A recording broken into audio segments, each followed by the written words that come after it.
Fabregas is good. But Fabregas is a risk. Hello, everyone. Welcome back to NADMIX and VAR. I am Imran Ibrahim, and we have Peter with me today. How are you doing, Peter? I'm doing well. I'm happy to be here. We have so much to discuss. Yeah. We want to talk about Arsenal, talk about Man United, talk about the Champions League that's coming up this week, the second leg. You're going to know the finalist of the Champions League this week. So much to talk about. And also the Europa League, the Italian League, the La Liga. We're going to cover all of it. Yeah, so Arsenal right now are 6 points ahead of Manchester City, who are actually going to be playing today, later today. So I'm not going to be worried. I'm going to be relaxing, sipping something. Like I know, you're just going to be watching it and be like, oh, can Everton just do something? If they do, then well done to them. But I'll be open-minded for anything because it's not going to be an easy game. It's too bad that David Moyes has a very bad record against Pep. Maybe today is the day to change it. Maybe, we don't know. We'll wait and see. So Arsenal went ahead and scored 3 goals for the first time I think in a while. Because I think for the last 8 games prior to the game against Fulham, Arsenal only scored 1 goal in each and every game that they played. 1 goal. Yeah, only 1 goal. Like one goal a game. Yeah. You're averaging a goal a game. Like every single game that they play, they could only score a goal. I've been saying multiple times that Arsenal are boring. You can say that, but I never really mind. Like I couldn't care. Also, it's not coming from a point of bad way or in bad intention. It's coming from a point of it's also part of football that sometimes you have to win, do whatever you need to do to win. The only problem I'm having with Arsenal is they've not been able to find a way to attack. Despite the quality that they have, they've not been able to kind of, how do I say it? Like when you look at the dominant teams that have been there in the Premier League, you look at how efficient they were or how fluid they were in their attacks. Arsenal doesn't have that. That's why for me, I say they're boring. But I also understand that they're a team that they're trying to do whatever it takes to win. It has some truth in it, what you're saying, but also our front players really lacked. Like their form hasn't been well. Like it hasn't been good, and also our playing style has gone down a bit. So trying to find a way to come up again with the whole thing has been a bit like it was hard because after watching the Fulham game, you could see the old Arsenal that we saw. The one we saw in the first leg. Yeah, the one that like when they attack, they're very direct, quick football and things like that. And also our wingers having an influence to the game. Yeah. Because you could see not only did Saka play well, also Trossard did. Like he had an assist to Gyökeres, the third goal, second Gyökeres' second goal, the header. So you could see that even our wingers played well. Our striker was also in form. Our midfielders really controlled everything, and especially the change from Arteta starting Miles Lewis-Kelly as our number 8, resting Zubimendi, who hasn't rested pretty much the whole season. So seeing that, was it a good buy for Arsenal? Yeah, it was. Zubimendi has been great. Like aside from him, because you see, people tend to forget that the first half of the season he was really amazing, and also this is his first season in England. Like people are trying to act like he should be adapting. Exactly, he's adapting to the physicality, to the whole aspect of the league. I remember Thomas Partey when he came to Arsenal the first season.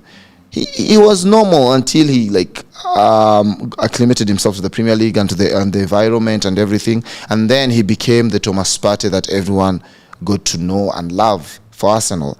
So Zubimendi also here, we have to cut some slack for him also because this is his first season in the Premier League, a very physical league, a new league also. So even Rodri wasn't bought like by Man City and then he started immediately. No, he had to wait. It was Fernandinho's understudy until he became now the main. Exactly. For Fernandinho. Yeah, so it takes time, but for him, Even the first half of the season, he was amazing. Now the second half, most of the players for Arsenal haven't been they haven't been playing well this second half of the season. But we're still up there, still competing with Manchester City for the league, which is quite amazing. And the injuries that we've had, not an excuse, but there have been a lot. And the in and outs, it kind of takes away the fluidity and from the team, honestly. So Saka being back, Trossard playing well helped a lot in regards to making our team look a bit lively, and you enjoyed watching them, I'd say, especially the first half. I did watch the game, but it was kind of a result that I expected. You'd have enjoyed the game. First half was we created a lot of chances. We could have won 4 to 5 goals. Could have scored all those goals, yeah. So, but Arsenal, I think this is the year Arsenal win the league. I don't want them to win the league because of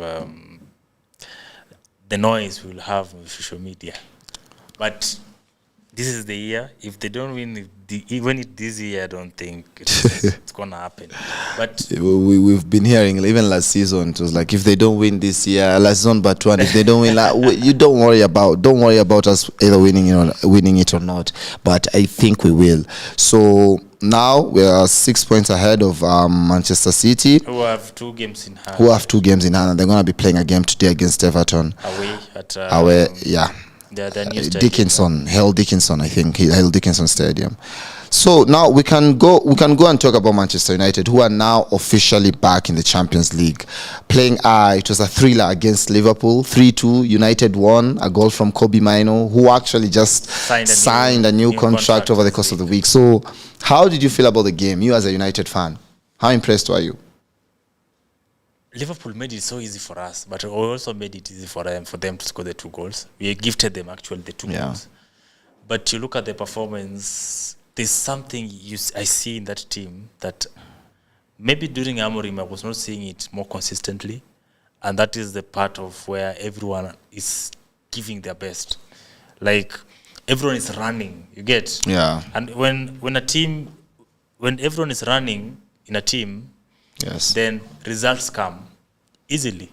Yeah. But you get under Amorim, you could always have the feeling that also last season when you had the likes of Garnacho or Højlund or whatever, we are playing, but if you have a feeling that not everyone is giving their best all. And one thing I don't think Carrick have changed much in the team. He has just gone back to the basics. He has not changed the identity of the team. We are still a counter-attacking team, like the way we were before even Amorim came. Yeah. United have always been a counter-transitional team that depends on other teams' mistake, transitioning, and scoring fast goals, yeah? So yesterday it was a total depiction of what we have been doing this season consistently, fighting for each other, pressings, when knowing when to defend, and knowing when we have to transition the ball fast, but have some worries in some players in the team, like Hamad. I don't know what has happened to Hamad the last few months. I think since he came from AFCON, his form has not been the same. You can even see the body language. Yeah, he's a player maybe who's struggling from maybe some confidence or something. So it's a good performance for us. We needed that. We needed to confirm that Champions League qualification. It will be our first time competing in this format. Yes. Because the last time we competed the last format of the Champions League, the last competition for it. The group stage and all that. The group stage and all that. But now it's going to be the new format at Old Trafford. It's interesting to see how we are going to handle that. But also, I'm very positive about what's going to come this summer. I've been positive about United future. Yeah, of course you have to be positive with your team. Unlike Chelsea fans, who actually currently Chelsea is playing against Nottingham Forest and they're losing 2-0. But we can't talk about that until the game ends. You know the weird thing there's a weird stat that I saw that tells you how fast things can change in the Premier League. Yes. And you can never guarantee a year can make a huge difference. Oh, definitely. Because last year, at this stage, Liverpool were 46 points ahead of United. Mm-hmm. This weekend, 1 year down the line, exactly 1 year down the line, United are 6 points ahead of Liverpool. Yeah, as much as United has improved, Liverpool has also regressed massively. So much. For a team that spent 500 million during the window summer. and a team that also are the reigning champions, it's quite appalling seeing how underwhelming and they also are. They broke another record, 10 losses in a season. Yes. That's very and Liverpool like that's not what we expect of Liverpool. Maybe Spurs kind of performance from them, but not Liverpool. But that win was very important, and I also think it's a win that kind of approves that Carrick's gonna be appointed a permanent manager. Oh yeah. So for me, it's not my first priority, but if it happens, also it's okay. I also had the same sentiments in regards to him. I don't as a football fan now in terms of what I watch and I believe and what we've seen.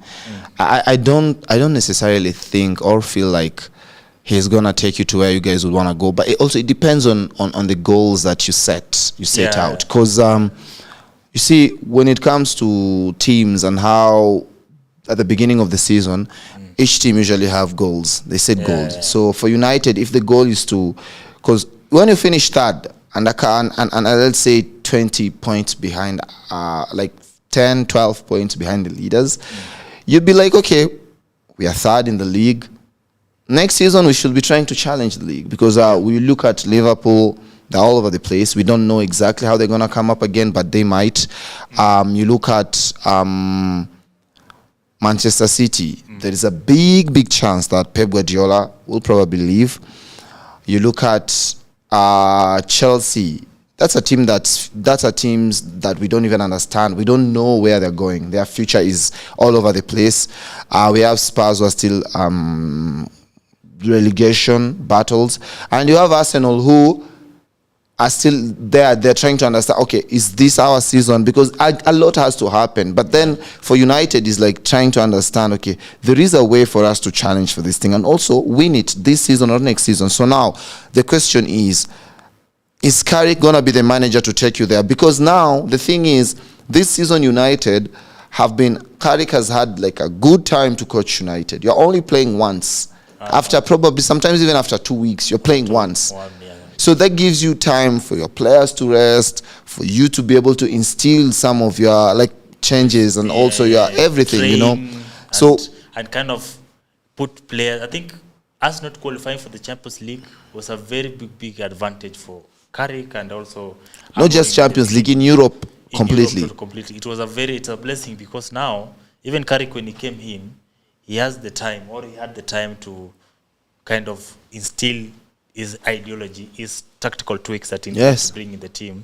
He had the time to train, to implement everything. Yeah, the players make mistakes in training and correct them, and so that you get that during the game. It's just now an implementation of what has been trained for 2 weeks. Yeah, because it brought calmness. Because now the team looks calm. Yeah, there's no chaos, no rumors, no murmuring. There is nothing of that sort. And then also one thing he has brought is that when you watch the press conference, you don't feel like there's certain energy of a disbelief between the coach and the players. Because Amorim, whenever he appeared on the press, he could always talk about, there's a time he said, whenever you see dog with the ball, you see some nervousness.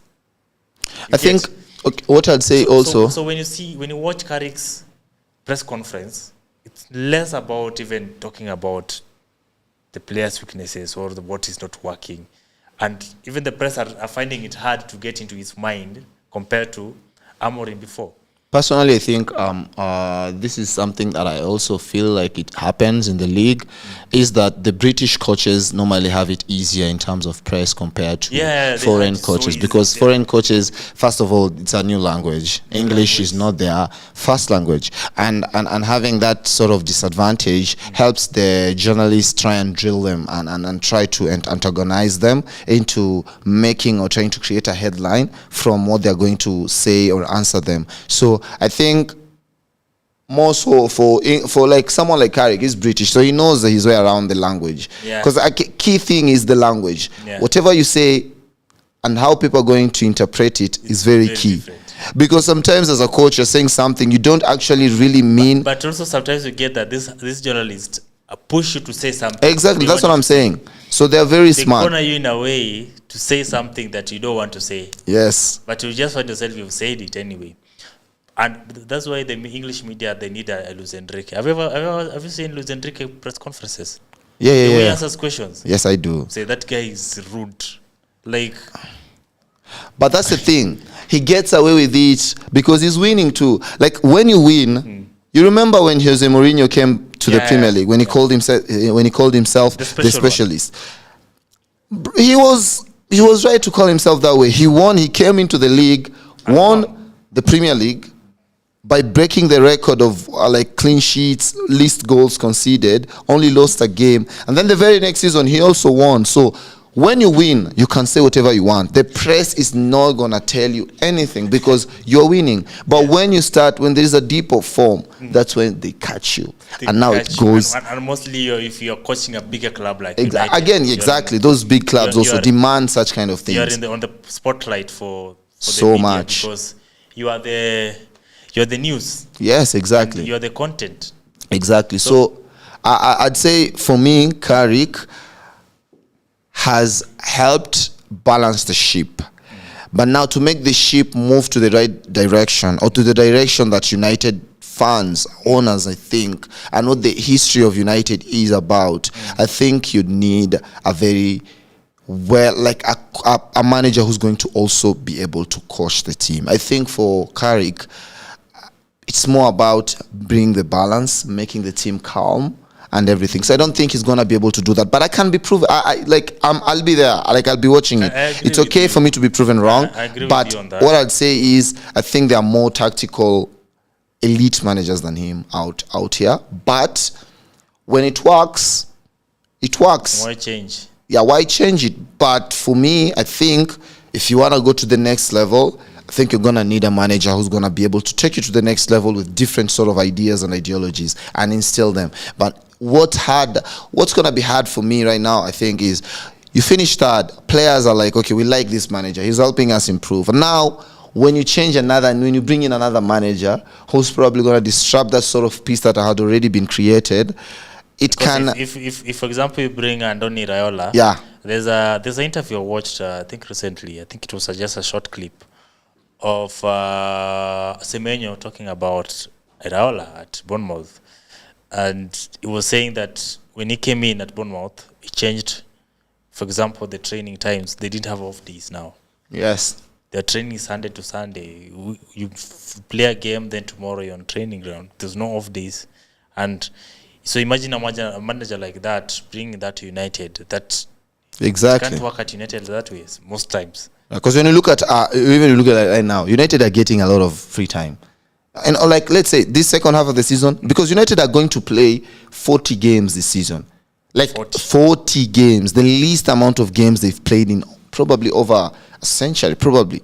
And when you look at like next season, it's definitely gonna be different because without even the cup, when you add the two cup competitions, the 38 games, those are 40 games. Confirmed.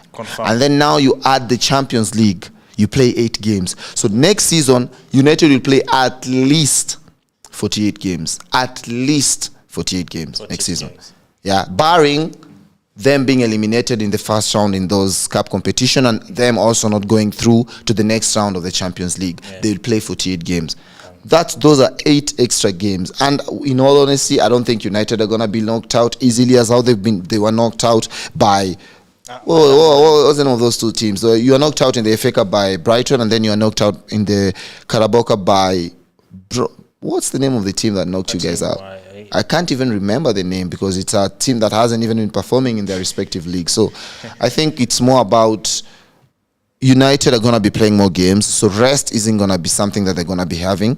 That luxury of rest isn't going to be there next season, and also is losing. Like there's going to be a lot of change, and how are the players and the coach going to cope with those changes? It's going to be key, and also the signings, the players you guys are going to be bringing in, also will play a huge role in regards to like how you guys will be and be able to perform next season. Yeah, so I on Carrick, I also have the kind of same opinion to you, and the same thing I was telling Beatrice, I think last week, that okay, Carrick has done an amazing job since he came in. Yeah. in terms of balancing, calming the ship, and just playing every player at his best position, and also kind of motivating them in a way, stimulating their minds in a way for them to bring out those kind of performance. But also you have to look at the fact that the fixed terms of how frequent we have played this season since Yes. they came in. But also if you look at the team, I don't think, okay, the numbers say we are third. The stats say we are third. But when you look at that team deeply, you kind of feel like it's a one-man team. In terms of the influence of Bruno. Yeah. Because you look at it in the most games, if Bruno doesn't influence the game, we don't have much Yeah. to influence the game. But also defend to Nino that is that maybe Carrick doesn't. We don't have much options, creative options for us to bring to help Bruno to Yeah. do what he's supposed to do. He's a good manager. That one I'm not refuting, or I'm not saying he's not good enough. Yeah. He's a good manager. But my idea is that if we are to go in a level where we are competing with the big guns in Europe, Yeah, you look at like the Champions League, yeah, you look at the competing teams and all with those things. Yeah. the best teams Yes. in the Premier League, then we need someone who can first bring the consistency in the team in terms of first mentality. Mentality is very important because mentality is what first improves a player. Yes. What is the mental state of the player? Do they believe first in the project? Do they Yes. believe that you can bring the best out of them? And for me, my preference have always been Luis Enrique, though I know the chances are very slim of getting him because he's almost signing a new contract at PSG. But my reasoning behind wanting Luis Enrique to come to United is because I always feel the way he improves players, first. Second, Yes. the way he is obsessed with this ideology. Like, for example, in PSG right now, if you don't run, you don't play. Easy. If you don't run enough, you don't play. And he doesn't care if you're Mbappe, if you're Dembele, if you're Bruno Fernandes. If you don't run enough the way he wants you to run, you don't play. And Conte also have the same principle. If you can't run for Conte, you're out of the project. And also his obsession with the wanting to win. He has done it in highest level. He has competed in highest level of people. You say that he only did well with the MSN, but that was just a blessing to him because anyone would have done what he did with the MSN anyway. Yes.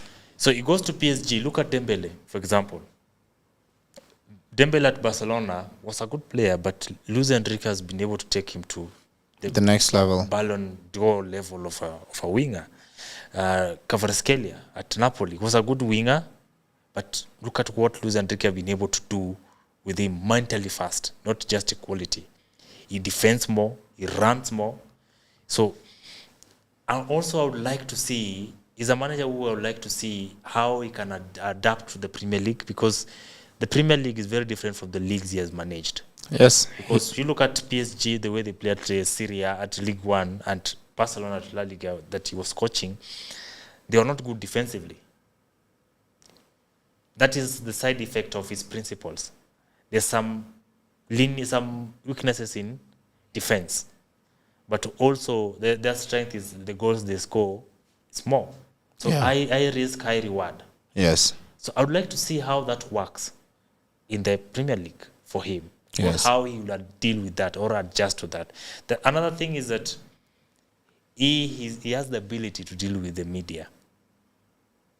Like he can handle because I don't think there's any club in England that is covered more than United. When you look at even the Facebook page of Premier League, Yeah. it's more about United. I don't know if you've ever noticed. I don't I haven't noticed honestly, but When you go to the Facebook of Premier League, just go through it. It's more about United. So to get a manager who can be able to handle that media, it's very, very important because it's also going to define the success of that manager in the Premier League. he'll come to I think he will definitely in his bucket list he'll want to challenge himself in the Premier League. I don't know when, but he definitely I want will. to see him against Pep in the same league. No, I don't think it's going to happen because Pep, I don't think Pep only has probably this upcoming season. It's probably going to be his last. And in a big game like a derby, Yeah, Manchester derby. I don't. He's probably gonna. Pep is gonna be leaving. Probably Are you sure at the end of the. I don't think. Yeah, I've seen like Enzo Maresca They is don't gonna win the league, they're not probably gonna leave. either he wins or not. Like Pep, he's the one who says like he's not gonna be sacked.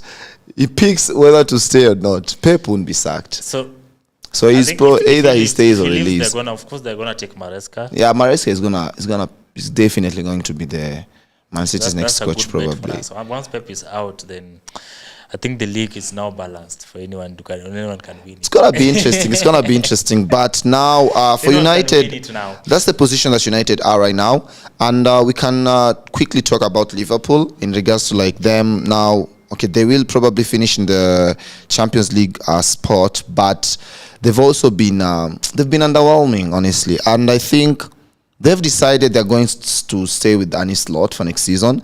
Personally, it's a good decision because you need to give him that. You need to believe in him that he's going to be able to change everything that's there because they have talent. They just need to replenish the squad a bit. With Salah going, they need a new winger. They definitely need a new defender and probably another midfielder. So they just need to cover those spaces. I know Florian Wirtz is going to be better than he was this season. With him adapting to the league, the physicality and all those things, because the talent is there. We always see it. We saw it when he played for Bayer Leverkusen, and also even this season when he plays for Germany, we still see it.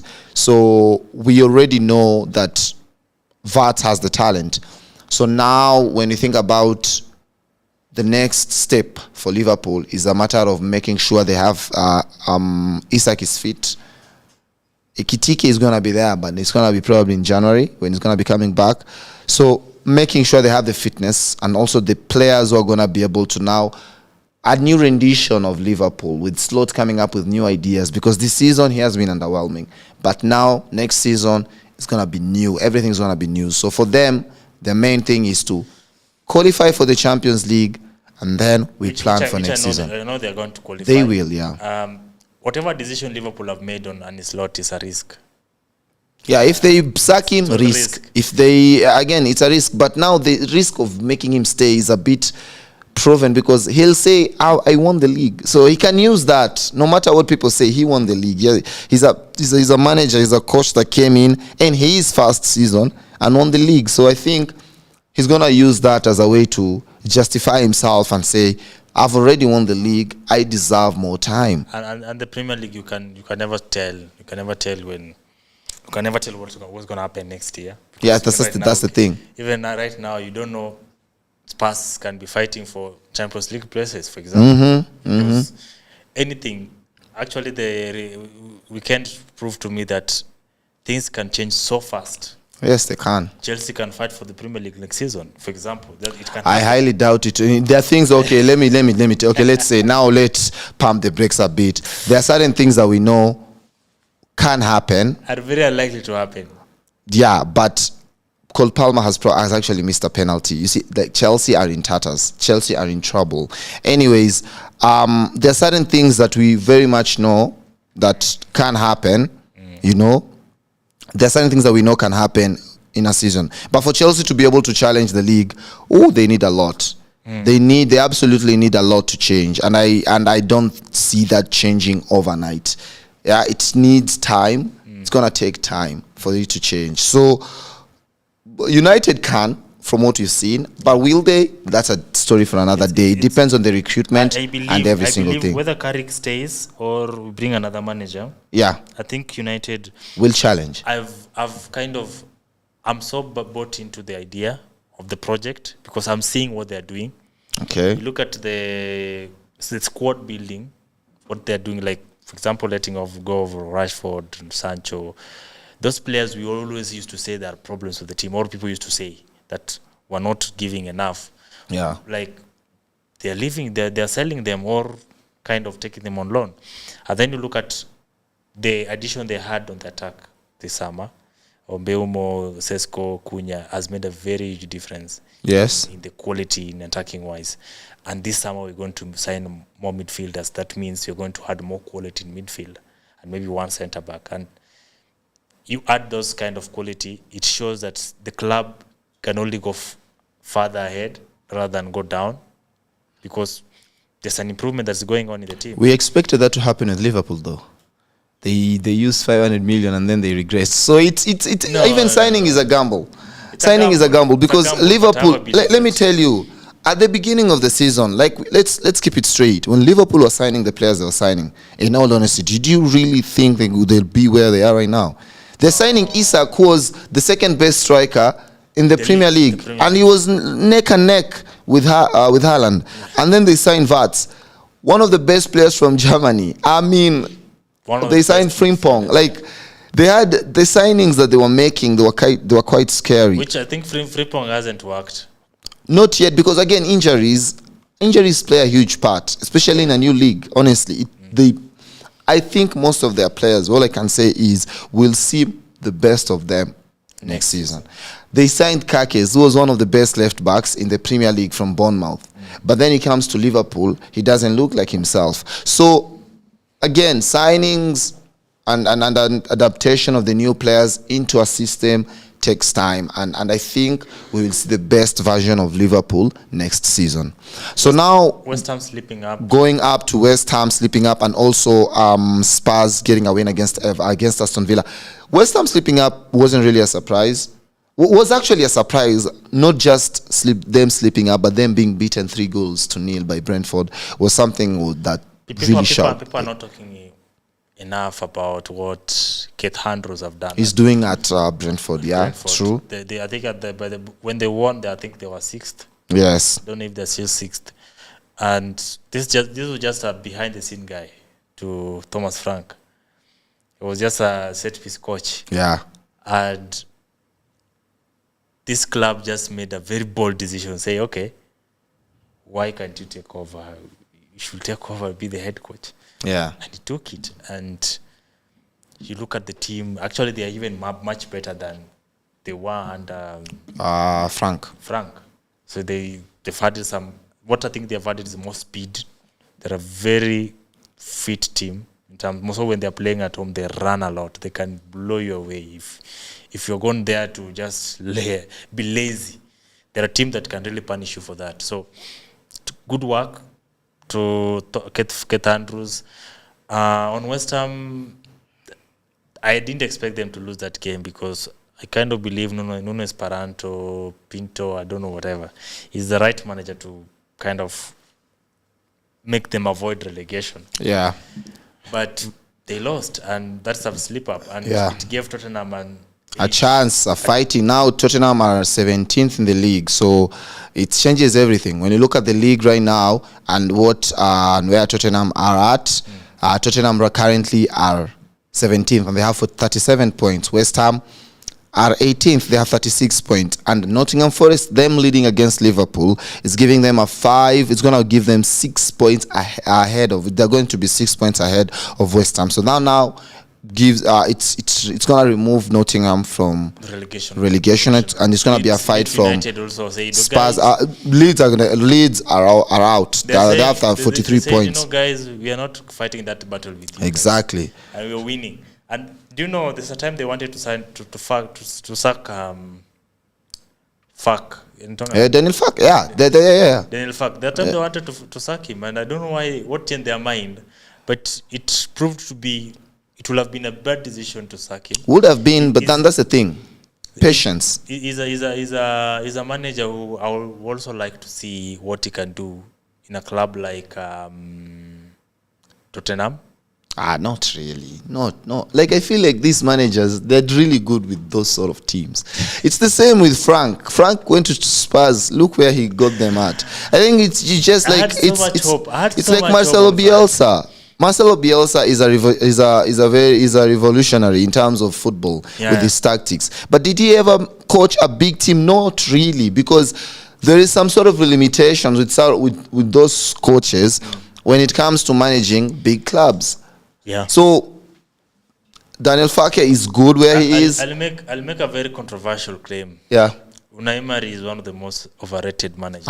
I agree, man. I absolutely agree. I don't see, because I people tend to, when he's performing well, I hear these stories of he's better than Arteta, he's ABCD, he's you look at where I've looked. Okay, the fact he has a good record. Won, I don't know, 4 Europa Leagues or 3 or whatever. 4 Europa Leagues, and he won 3 in a row with us with Sevilla, and then he won with Villarreal. Also taking Aston Villa to the final. I think semi-final this season. I think they have to beat Nottingham because they're 1-0 down. Yeah, they have to beat Nottingham. You see that, and you are like, okay, but look at where Villa were and where he has not. The last 8 games, they've only won 3 or 2. Yeah, they have been. They haven't been doing well, honestly. I've been saying this. Aston Villa are the most overrated team in the Premier League. They're the team that they're in a position where you're asking yourself, how did these people get here? I am telling you, the first half of the season, they were being hailed as title contenders by some Aston Villa legends. They are literally opening their mouths and shouting. They can only play at home. Aston Villa doesn't win away matches. Do you know that? They aren't that good. The same with Newcastle. Newcastle at home, but Newcastle, you're gonna go there and run. They're gonna make you suffer. But when they're playing away from home, you're like, is this the same team? Newcastle has been up and down. Honestly, even this season at home, away, same. They just confirm. I think it was on Eddie Howe. That Eddie Howe is gonna. Yep, yeah, they have. Which for me, I think is not the right decision. But let's see what he can do, because I feel he has reached his peak, to the limit of what he can do at Newcastle. Maybe it was a time to take another challenge, but since we'll see. We'll see. Yeah. But for Spurs, they won the game. Now let's see, because they made a very big mistake, but also they made a right. Which one? Right decision. One mistake they made was hiring that Croatian guy. Oh, okay. Igor Tudor. That's a very big mistake. The one mistake they've made right was appointing De Zerbi. So it's up to them to support him and see where he can. But I think he's a manager who can really make them fight for maybe top four next season. Yeah, we'll see, because now they're playing. Spurs are playing. And he has Leeds not even next. started implementing his ideas. Yeah, it's going next season. Yeah. Leeds, they're playing Leeds next. They're playing Leeds. Yeah, so another good game. The weird thing about Stars is that they don't win at home. Yet they have a very big they're the third best team away from home in the league. When you look at the home and away form table, number 1 is Arsenal, full City, then Spurs. But then Spurs. The worst. Yeah, one of the worst teams, if not the worst. So is it pressure from the fans? I absolutely have no idea. Probably, and I think it's more about the change of, like, when you have Thomas Frank, is that he was a very pragmatic coach, and when you play at home, the fans demand a bit of dominance in terms of the ball and all that. And when they try and do that, and since they don't really train for that, it brings a bit of confusion, and thus it makes them lose games and things like that. But when they play away from home, they can be as pragmatic as they want. They are playing away from home, and they can allow teams to have the ball more than them. They can allow teams to dominate a bit. Do you think if Frank stayed until now, they will have gone to relegation? Yeah, they are where they are because of every single manager that they had, honestly. Like, there's no... Because I think maybe unless he had lost the dressing room or something. Yeah, he hadn't. I don't think he had lost the dressing room. I think he would have made some improvement to maybe put them above relegation. Probably, but now the hardest thing is the more you lose, the more everyone starts asking questions, even the players. So we can talk about him not losing the dressing room, but the more you lose, the more it's easier for you to lose more. You see, so De Zerbi, a good appointment? No, he is a good appointment. For Spurs, really good. Now they just need to support him. Yeah, they really that's all.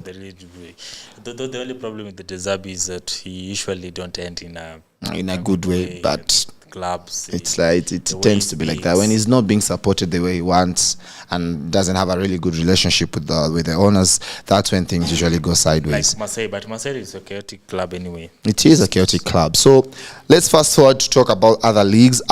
Inter Milan just clinched its 21st title, Scudetto. So Inter Milan just won the league this past weekend. They won. They beat Parma. The third league in 6 years. Yes, they beat Parma 2-0 after Napoli winning last season.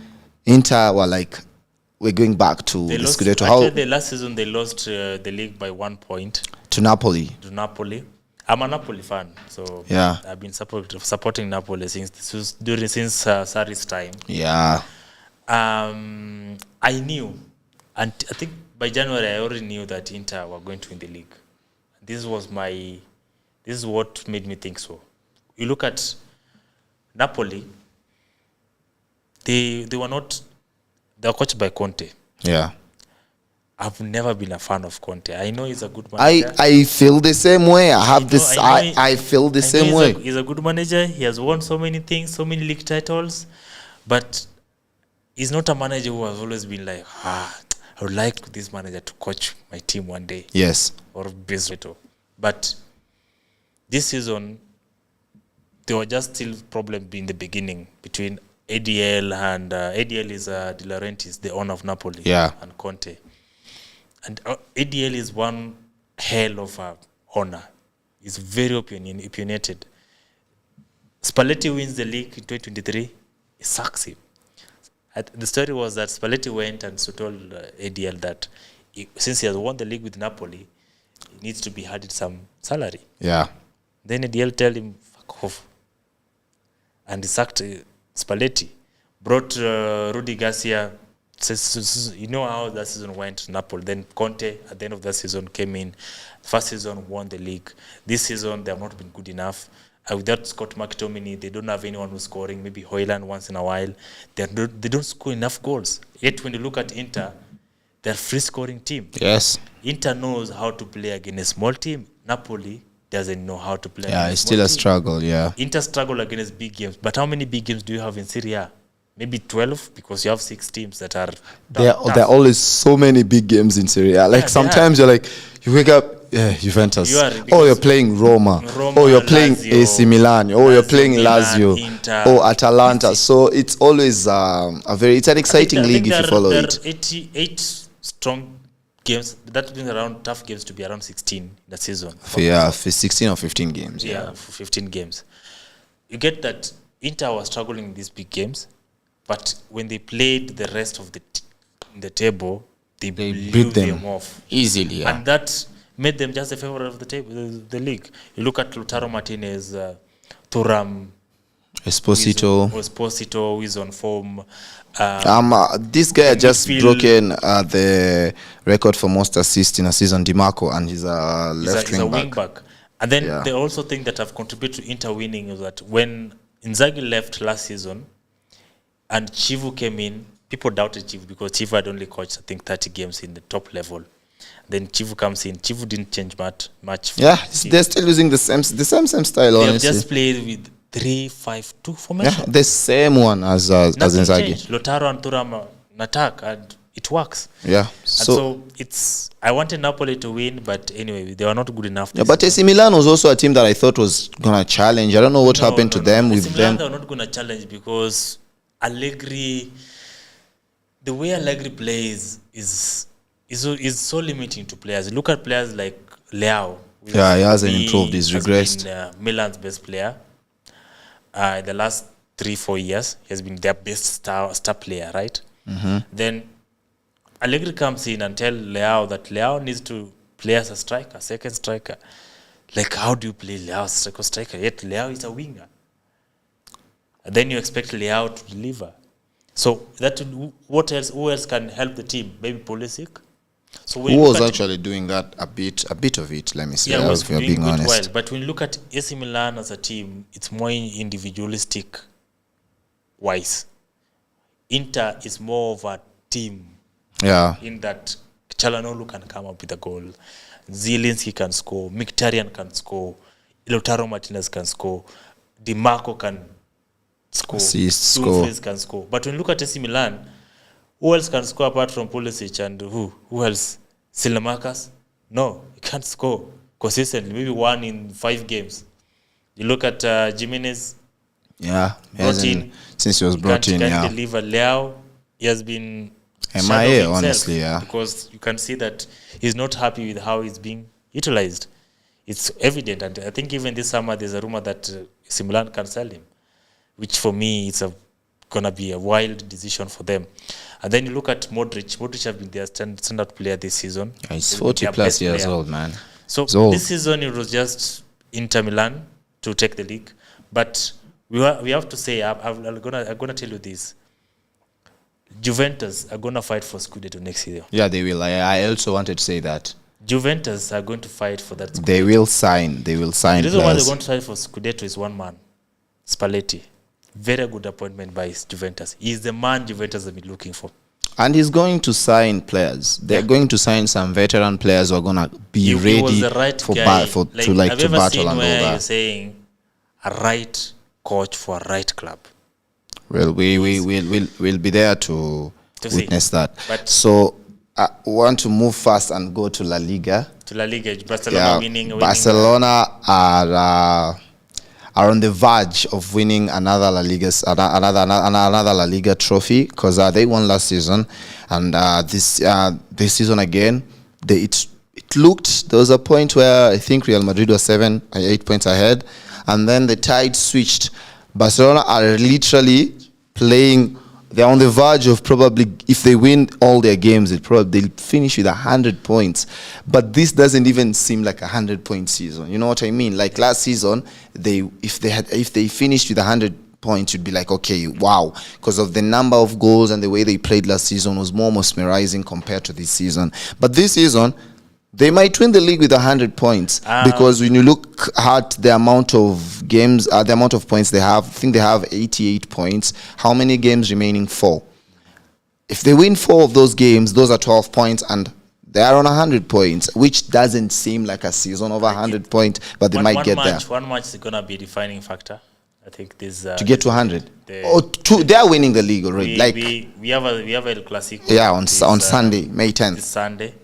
It will be the first time a team is winning a league against Real Madrid.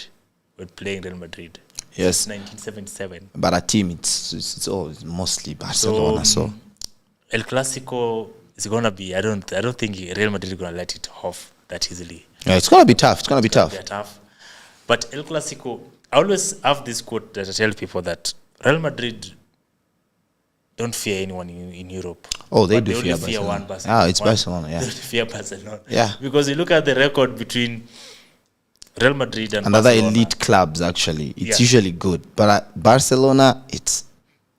like they can be blown away like nothing. And one thing I noticed Barcelona usually do when they beat Real Madrid is that they usually take their soul away. Like Yeah, they just don't beat them. They absolutely obliterate them. When they have to, they do. they do it like willingly. Yeah. But also when there's a season where Real Madrid beat them willingly. I think the last season of Xavi Hernandez. Yeah, No, Benzema, I remember when I think Barcelona played against Real Madrid. 4 times and lost all of them. It was this... Copa del Rey. Yeah, not Copa del Rey. It was this Super Copa de España. But Yeah. also they knocked them out in the Copa del Rey.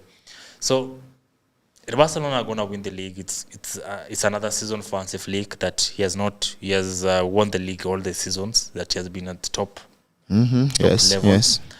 He's also a manager who I would like to see him in the Premier League one day. Yeah, he said after Barcelona he's retiring though. I know that's cowardness. That's cowardice. Yeah, you can call it that way, but for him, he has fulfilled. You know, everyone has their own goals. Come, we see you against Eddie Howe. He's not interested in that. At St. James Park. He just beat Eddie Howe 7 goals in Camp Nou, so he's not interested in that. I'm saying consistently. He's not interested in that. He's very much satisfied. Or come go play at Anfield, play at the Emirates from Old Trafford. Really not But interested. anyway, he's retiring, but maybe it might come or it might not come. He's doing a good job. Look at the team that he has at his disposal. The financial problems and all those things. Yeah. Barcelona can sign stars. Yep. I was seeing the comparison between them and Real Madrid and Atletico Madrid they've only spent, I think, around 30 or 80 million. Less than that. No, no, they don't. 80. It's not even go to 80. 80 million there. It's less than that. Atletico spend going 300 there. So Hansi Flick is doing a good job. Lewandowski, for me, is one of the best strikers of this generation. Last decade, he's still a lead striker, even despite his age. You can see those smell of a goal that. He's the one who scored this vital goal this past weekend. This summer, and for me, maybe Chelsea fans are watching this. Chelsea. No. Nah, not that direction. I've been watching Barcelona a lot. I think he's losing his touch.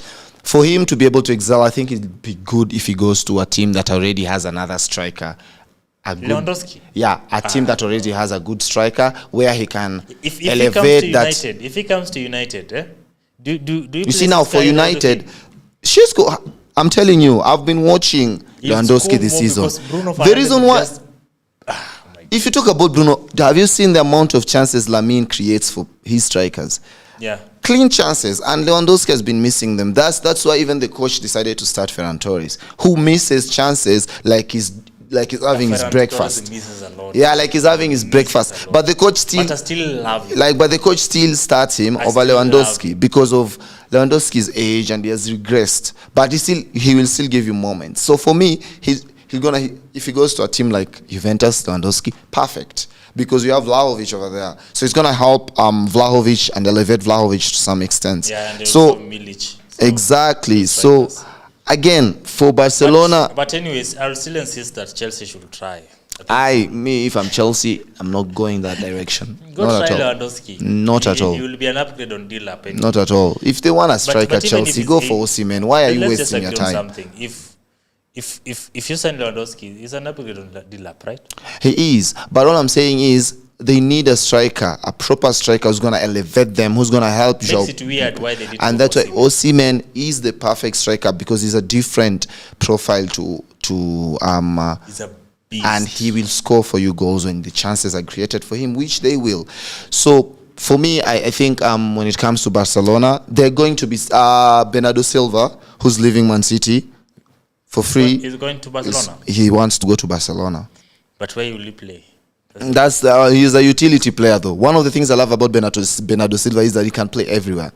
He's a utility player who will improve the squad. Because the other player who I also feel doesn't deserve to play much in that team, but plays anyway, is Gavi. But Gavi is good. I don't think people don't. And this is something. You see, me, aside from being an Arsenal fan, I absolutely love Barcelona. So I watch a lot of their games. Gavi is one hell of a player. Like, he's so underrated, people don't understand it.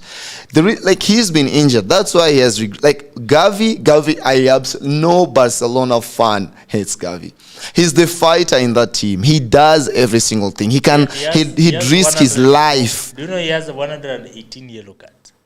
I'm telling you, he's a fighter. I absolutely love him. He's only 22 or 21. 21, I think. I'm not quite sure. But I also remember at 18, he played 70 games. The season there was Euros in 2021 or what? No, don't confuse him with Pedri. It's Pedri. Yeah.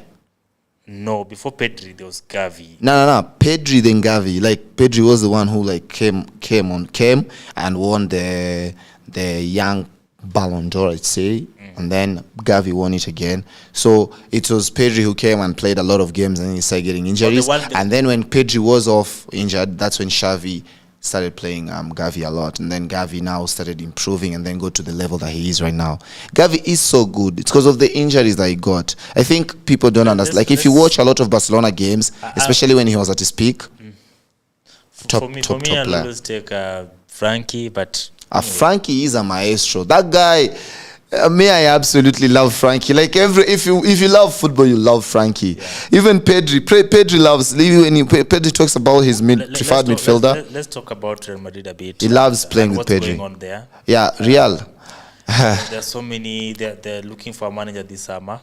There have been rumors of them wanting Mourinho back. There are talks about Didier Deschamps from France. Jürgen Klopp. Who else? Klopp. Mourinho is his pass is back. His pass is big. Like it's not even about. Did you hear what Arbeloa was saying after this yesterday against Espanyol? Yeah. He was talking about the fact that Real Madrid players don't run. Everyone thinks they are a star because why? They play for Real Madrid. Yeah, he was talking about the fact that there is this tendency that players, before they come to Real Madrid, they feel like if Real Madrid signs me, then I've already made it. They tend to not do what they were doing in their previous clubs because there is no absolute reason or defense that I'm going to give Real Madrid players for them not running. They don't run enough. When you look at all elite clubs, they run. They put their all. Real Madrid players don't do that. And now when you tell me, because now I think, again, when you sign someone like Mourinho, you're not signing him for his tactics. I think you're signing him primarily because he's a manager who can manage egos. And that's usually Real Madrid's biggest thing. Like, they need someone. Yeah, it's never about tactics with Real Madrid. They don't care how they win the league. Barcelona do. You know, for Barcelona, if you bring a manager who plays defensive, you remember Ernesto Valverde? Yeah, Ernesto Valverde was so good, but he was still sacked, and he was winning the league. But the reason why they sacked him, it's because they just don't want you to win the league. Also, the way you are playing. The number of goals the team is scoring. You know, yeah, like the way you are playing also is what gonna guarantee you, like, love and everything, and their support. Because for Barcelona, it's not just about winning. For Real Madrid, they don't care how they win. If they're gonna defend and all that, but they win, that's all they care about. That's what Perez cares about. So for them, they primarily need a manager who's gonna make those players buy into his teaching and also make it easier for him to, like, go on and understand, basically some sort of understanding and also the respect. Because when Mourinho goes inside the dressing room, honestly, he's gonna get the respect. I'm not saying he should be the one who they sign. I'm not saying that, but I'm just saying him, because for me, I'm happy that even that will help us. And also help La Liga, elevate La Liga. Where Mourinho is where money is, and La Liga is a big. He's gonna probably try and provoke Flick. But also, there's a decision they've made that they're gonna sell Gonzalo, the striker. Yeah, and bring back Hendrick, who Arsenal there's conversation. Arsenal were kind of interested. But those were mere rumors. I don't think. Mere rumors. So it's interesting to see what's going to happen at Real Madrid. But whatever happened at Real Madrid, Arbeloa should be able to believe that he can be. Yeah, he should try and give himself. He should continue trying. It's himself a chance in other teams. One mistake they made, I think, Xavi Alonso, if they wanted to create a good project, Xavi Alonso was the guy, but create that was hard. It was not gonna work because of the egos. Yeah. Because Xavi, I think he went there and was like, okay, guys, you're gonna play in a system. It's 3-5-2 or 3-4-3, whatever, and this is how we're gonna play. And those players were like, what do you mean? Here under Ancelotti, we just used to play. Exactly. That's what I'm saying. They just go back to, like, as we want to play football, we are talent. Like, they don't want to be coached. They are uncoachable, unmanageable, as what they say. So also they are backed by the president. You know, president again a huge the players over the manager. So if they continue going into that direction, because now what helped them previously was the fact that they had veteran players, Kroos, Modric. So the Ramoses of the world. So in as much as they had those egos, they had players who they weren't after being stars. You see, Toni Kroos wasn't playing because he wanted to be a star. Modric the same. But now you have Bellinghams of the world, and those guys are playing to be stars. They want to be in Bollywood. They want to be in Hollywood, I mean. They want to be, to be seen and all those things. So that tends to make everyone ego to be up here. That's what Vinicius wants. That's what Mbappe wants. That's what Bellingham wants. That's what a lot of their players now want. But when you look at previously, their leaders were very quiet leaders. Modric, Toni Kroos, veteran players who knew exactly what they wanted and who knew exactly how to win. So they lack that. So now they have to find a way to bring that up again. But other than that, it's been they have to try. They have to try, honestly. Yeah, we need to wrap it up. Yeah, so with those things that we've said, see you tomorrow for our Champions League preview. As of today, we say thank you for joining us. I'm Imran Ibrahim, and here we have Peter with me. Oh, thank you. Thank you for joining us. So.